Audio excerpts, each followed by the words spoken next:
자, 이번 시간에는 농민 봉기의 발생에 대한 내용 볼 건데요. 지난 시간에 농민들이 왜 이렇게 계열받았니?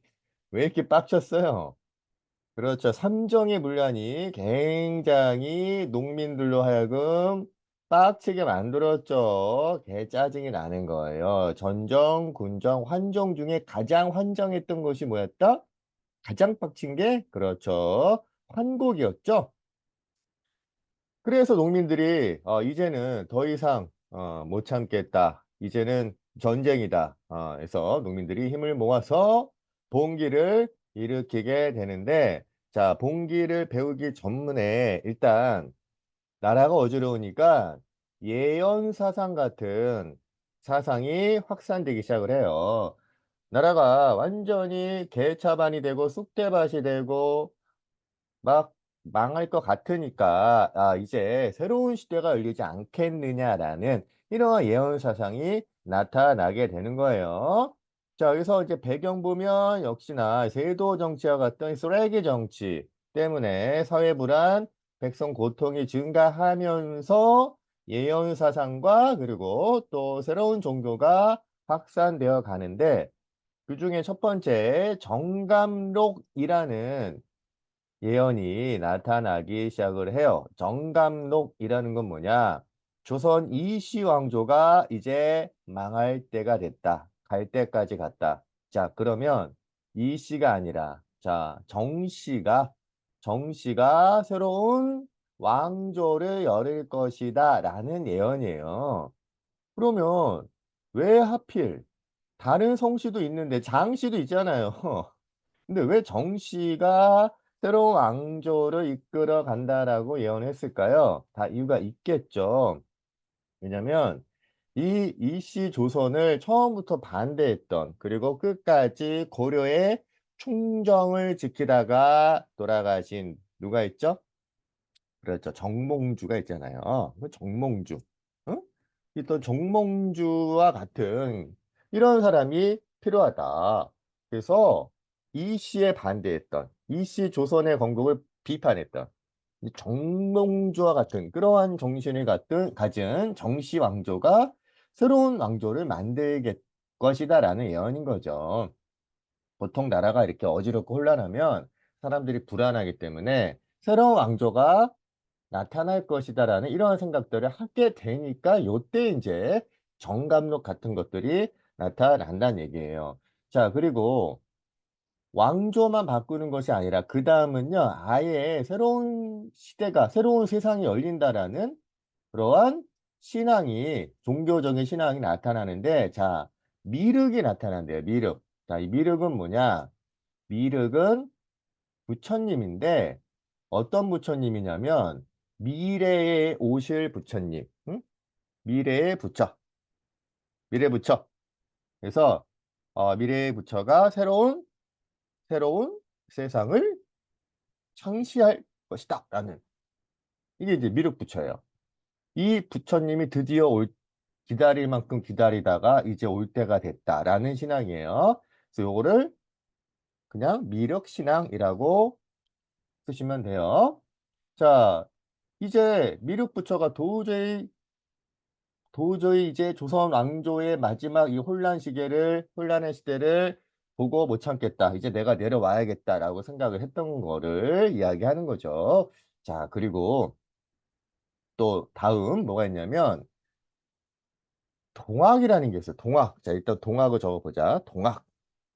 동학이라는 종교. 자, 이 동학이라는 신앙은 다른 그 전에 우리가 방금 봤던 정감록이나 미륵 신앙에 비해서 가장 파급력이 컸던, 가장 많은 백성들이 믿었던, 전파가 되었던 이러한 종교라고 보시면 돼요. 결국 나중에는요, 이 동학이라는 종교를 받아들일 수많은 백성들과 많은 사람들이 동학 농민 운동도 일으키는데, 자, 이 동학이라는 종교는 일단은 누가 만들었느냐?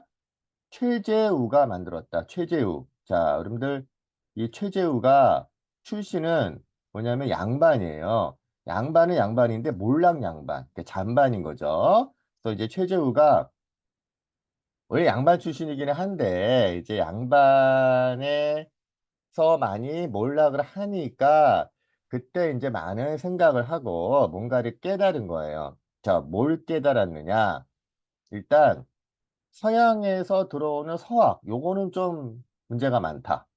그래서 이제 서학에 반대를 해요. 근데 이제 서학의 반대, 서학이라는 거는 특히 이제 서양의 종교였던 크리스트교, 천주교, 뭐 이러한 서양 종교에 대한 어떤 반발심이 있었을 거 아니야. 그래서 내가 얘기하는 거는 일단 서학에는 반대한다. 서양 것들, 저 서양 오랑캐 것들을 우리가 막아내야 된다. 그래서 이름도 서학에 반대한다는 의미의 동학이라고 이름을 지은 거겠죠. 자, 근데 좀 아이러니한 건요. 서학에 반대한다고는 하지만 크리스트교, 서양의 종교에서 가장 중시하는 교리는 또 같아요. 자, 뭐가 같을까요? 그렇죠. 인간은 평등하다라는 거죠.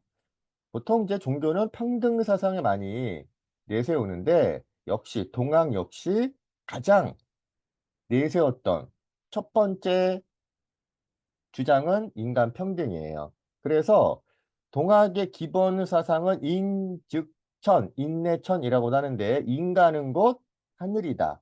누구나 인간은 하늘 같다. 그래서 인간을 하늘같이 섬겨야 된다.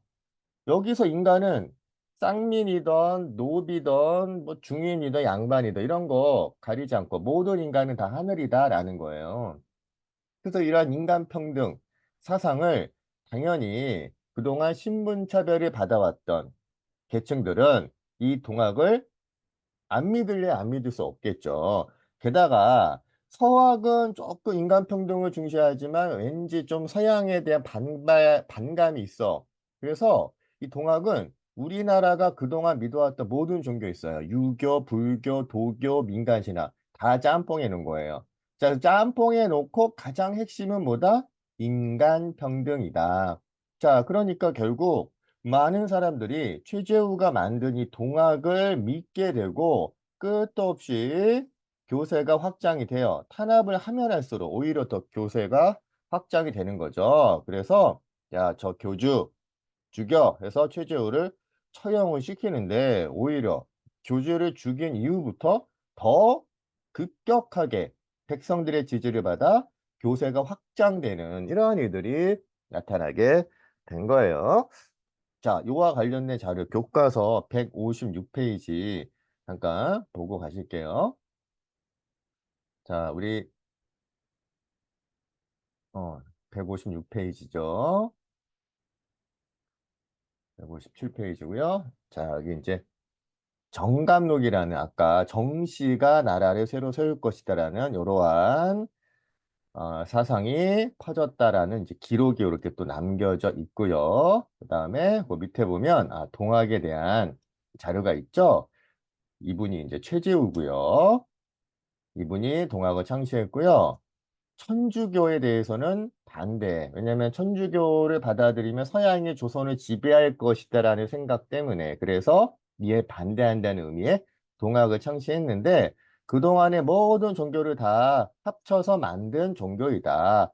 그리고 가장 중요한 거는 사람이 하늘이다라는 인내천을 내세워 평등을 강조했다. 그래서 누구나 다 하늘이다라는 거는 사실은 하늘은 왕만 하늘이라고 상징을 했거든. 그러니까 왕 입장에서는 야, 니네가 다 하늘이야? 어? 니네가 다 그러면 다 하늘이면 네가 다 왕들이야? 굉장히 왕 입장에서 왕 짜증 나겠죠. 그래서 왕 뚜껑 열리고 그래서 이분을 처형을 시켰는데 오히려 처형을 시키니까 동학이 더 확장이 되는 뭐 이러한 일들이 벌어지게 된 것이죠. 자, 그럼 다시 어, 그러면 이제 그 다음에 이제 농민봉기 보도록 할게요. 일단은 동학은 나중에 또 더 엄청난 큰 봉기가 오는데 그 전에 두 번의 봉기가 일어나요. 첫 번째는 홍경래난, 두 번째 임수농민봉기인데 둘 다 1811년, 1862년 시기는 조금 차이가 나지만 세도 정치 시기라는 거는 공통적인 점이죠. 자, 홍경래의 난은 당연히 홍경래가 일으킨 난인데, 자, 왜 이 홍경래 씨가 열받아가지고 빡쳐가지고 나는 이렇게 했느냐? 일단 세도 정치로 인한 사회 혼란 이게 이제 밑바닥에 깔려 있었고요. 그리고 평안도에 대한 차별, 요게 홍경래에 나는 특별히 더 특별한 이유라고 보시면 돼요. 평안도 지역이 당시 조선시대에 가장 많은 차별을 했나 봐요. 그러니까 과거 시험에 아무리 잘 봐도 야 어디에서 왔어?